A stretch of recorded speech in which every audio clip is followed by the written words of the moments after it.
Extra minutes.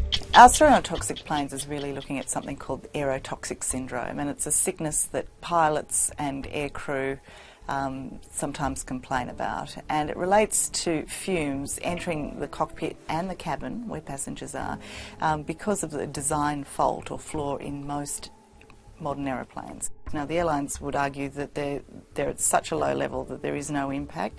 People who claim to be very badly affected by them say that there is a huge impact, and it's cost them their careers and it's cost them their health, and some families would claim it's even cost the lives of some of their loved ones. It's seriously impacted the way I can live. When Ben Holmes began his career with Cathay Pacific, he was rated in the top echelon of pilots. But in 2002, he had his first experience of contaminated air in a Boeing 747.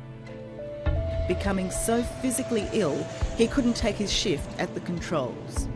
I was convulsing, having almost full fits, and these were coming in waves, so one every 10 or 15 minutes. I thought I was having some sort of epileptic event. That's what it was like.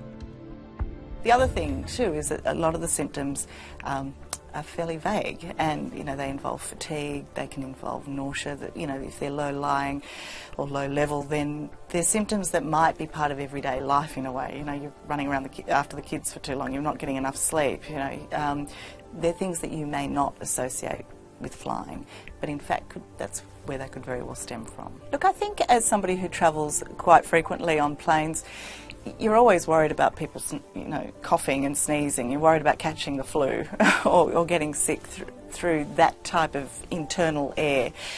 This did really open our eyes, I think, as a team, that it's those chemicals that you can't see, the vapours that are coming in off an engine, that could be causing you a health impact. And it's something that you may not see now, but it may lead to something down the track. And that's certainly what the people who are sick are saying, that there can be some very devastating long-term effects.